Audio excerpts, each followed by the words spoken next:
नमस्कार दोस्तों, global stories में आपका स्वागत है। चुनाव से पहले बिहार में राजनीतिक सरगर्मी काफ़ी बढ़ गई है। रविवार को एक बड़ा उलटफेर देखने को मिला। बिहार के मुख्यमंत्री नीतीश कुमार से पहले करीबी रहे आरसीपी सिंह प्रशांत किशोर के पार्टी जन स्वराज से जुड़ गए हैं। कभी आरसीपी सिंह जदयू के राष्ट्रीय अध्यक्ष हुआ करते थे और प्रशांत किशोर उपाध्यक्ष। पीके को आरसीपी सिंह ने ही जेडीयू की सदस्य दिलाई थी। आज उल्टा हो गया।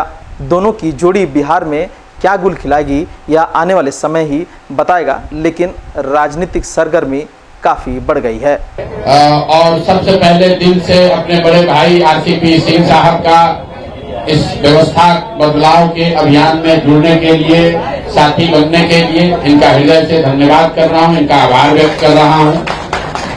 अब आज से सबसे ज्यादा टीका टिप्पणी लोग करेंगे कि आरसीपी जी जन स्वराज में शामिल हुए, कि प्रशांत किशोर गए, कि कौन ऊपर था कौन नीचे था। मेरे भाई, जितने लोग बिहार की राजनीति को कुछ वर्षों से देख समझ रहे हैं, 2015 में जिस महागठबंधन की चर्चा आज तक हो रही, जो केस स्टडी के तौर पर देखा जा रहा है, जिसके द्वारा मोदी जी और भाजपा का विजय रथ यहां 2015 में रोका गया था, उसमें लालू और नीतीश जी साथ में आए। उससे पहले आरसीपी और प्रशांत किशोर साथ में आए थे, तब वो व्यवस्था बनी थी। तो इसको मैं उसी संदर्भ में देखता हूं। इनका लंबा प्रशासनिक और राजनीतिक अनुभव है। संगठन और समाज, बिहार के संगठन और समाज को समझने और उसके साथ काम करने का जो अनुभव है, बिहार में बहुत कम ऐसे लोग हैं जिनको इतना लंबा अनुभव है। प्रशासनिक अनुभव की तो मैं बात ही नहीं कर रहा हूँ।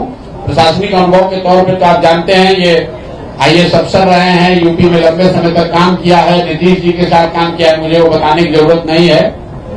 लेकिन मैं जो देखता हूँ, मैं भी बिहार में हजारों नेताओं से, लोगों से मिला हूँ, मैं समझता हूँ कि बिहार के समाज के विभिन्न वर्गों की, बिहार की समस्याओं की और बिहार के राजनीतिक संगठन की, चाहे वो जदयू हो, भाजपा हो, किसी भी दल की, तो जितनी समझ आरसीपी साहब को है, वो बहुत कम लोग उस समझ को रखते हैं। इसलिए अगर ये आज हम लोग के साथ, हम लोग साथ में दोनों आ रहे हैं, तो इसका बहुत बड़ा फायदा बिहार की उस सोच को, ये मत कहिए कि जन स्वराज को फायदा होगा, उसका बहुत बड़ा फायदा उस सोच को होगा, जिस सोच में लोग चाहते हैं कि बिहार में एक नई राजनीतिक व्यवस्था, एक नया विकल्प बने। वो विकल्प बने जिसमें कि अब बिहार में भी शिक्षा और रोजगार की बात हो, बिहार भी अन्य राज्यों की तरह विकास की दौड़ में शामिल हो, और जिन लोगों का भी ये सपना है कि अगले 10 वर्षों में बिहार देश के 10 अग्रणी राज्यों में शामिल हो, वो उस सपने को पूरा करने के लिए जो सेना, जो राजनीतिक फौज, जो फॉर्मेशन तैयार हो रहा है, उसके अगुवा के तौर पर आप आज से आरसीपी साहब को भी देखें।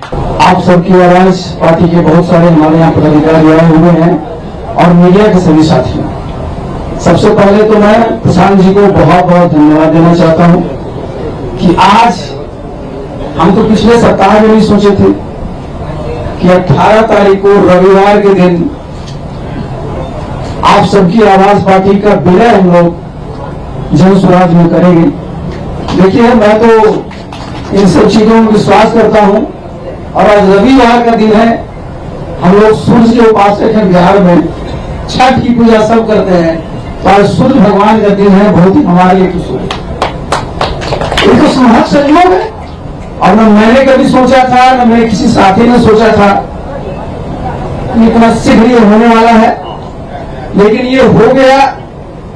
हम लोगों का ये जो प्रयास हुआ है, देखिए, मैं इस बात को मानता हूं कि कहीं न कहीं से आशीर्वाद रहता है, तभी ये सब हो पाता। तो सबसे पहले तो जितने भी हमारे यहाँ नेता हैं जन स्वराज के, उनके प्रति मैं आभार प्रकट करना चाहता हूं। और आप लोग भी 2 वर्षों से ज्यादा समय से पूरे बिहार का दौरा किया, कोई इलाका नहीं है जहां आप नहीं गए, पैदल गए। मैं भी मुझे कि बहुत वर्षों से पैदल तो नहीं, लेकिन बिहार के हर एक कोने को छाना है। और हम प्रशांत जी अभी बैठे हुए हैं, अभी चर्चा हम लोग कर रहे थे, 10 साल पूर्व 2015 में हम लोग जिसकी चर्चा ये कर रहे थे, महागठबंधन की जो सरकार थी, किस प्रकार से मेहनत किया गया था और कामयाबी हासिल हुई थी। आप भी जानते हैं, हम लोग भी समझते हैं कि सबकी अपनी अपनी एक खासियत है। और बिहार में भी क्या है, सब लोग बोलता है कि साहब दो बहुत मजबूत संगठन है, एनडीए है, इंडिया है। हमने कहा कि एनडीए में भी हम लोग काम किए हैं, इंडिया में भी काम किए हैं, और हम दोनों तो इन लोगों ने मजदूरी की है, मजदूरी की है। और अपनी पहली बार जब अपना घर हम लोग बना रहे हैं, तो भाई ये तो मजदूरी नहीं, ये तो अपने ही लिए हम लोग करेंगे। और हमारा घर क्या है, हमारा घर ये सुंदर बिहार, खुशहाल बिहार है। और इसके लिए आप देखिए, जहां भी आप देखते हैं, जहां मैं सुनता हूं प्रधानमंत्री जी को बहुत कस करके कहते हैं कि 2047 में विकसित भारत बनाना है। बिहार के बारे में चर्चा नहीं होती।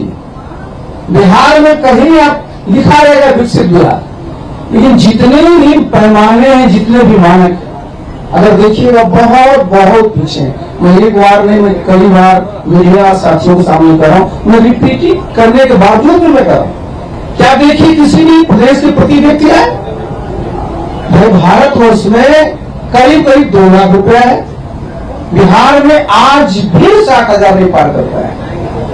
और 2047 में जब राष्ट्रीय आय 15-16 लाख हो जाएगी, तो अगर यही स्पीड रहा तो बिहार उस समय में 3-4 लाख पड़ेगा। तो जरूरी किस बात की, इसकी चर्चा प्रशांत जी कर रहे हैं कि भाई वो बिहार, यहाँ क्या होता है, सब लोगों को डिमोटिवेट किया जाता है कि बिहार में कुछ नहीं है। क्या बोलते थे कि यहाँ बालू है, फिर एक नाम ले रहे थे, मैं नाम नहीं लूंगा, और फिर कहते थे आलू। मतलब कहीं यहाँ कोई खनिज संपदा है ही नहीं। मैं तो पूरी जिम्मेवारी के साथ एक बार नहीं, मैं दर्जनों बार कहा हूं, चूंकि मैं साल भर ही रहा हूं केंद्र में इस्पात मंत्री, नेशनल मिनरल डेवलपमेंट कॉर्पोरेशन उसके अंदर आता। जब मेरे सामने प्रेजेंटेशन हुआ था प्रशांत जी, मैं तो बिल्कुल उछल गया कि आज जिस रेयर अर्थ की बात कर रहे हैं, चाइना सबसे बड़ा प्रोड्यूसर है उसका, बिहार में आपका नवादा से लेकर करके आप चले चलिए भागलपुर तक, पूरा का पूरा कुल भंडार है सोना का। कहीं आज भारत में खुदाई नहीं हो रही है, बिहार में एक जगह नहीं, दो जगह सोना का कुल भंडार है, टंगस्टन का कुल भंडार है, बहुत सारी चीजें। और आप कहिएगा कि तो आप तो रहे नीतीश बाबू के साथ, तो काहे उनको बताए थे, मैंने 4 घंटे मैंने उनको बताया ये है। और लोगों को बताया जाए बिहार में क्या करता है, झारखंड बट गया तो सब तो खनिज वहां चला गया, बिहार में क्या कर पाइएगा। तो बिहार में हमारे पास खनिज भी है, हमारे पास मानव संसाधन है, हमारे पास आज तो टेक्नोलॉजी कहीं से आती है, सिर्फ कमी किसकी है, फाइनेंस की। तो किसी भी प्रदेश में जो इन्वेस्टमेंट आता है उनका घर का होता है, जितने फाइनेंशियल इंस्टीट्यूशन उसके होते हैं, लेकिन बिहार में कभी चर्चा होती है क्या?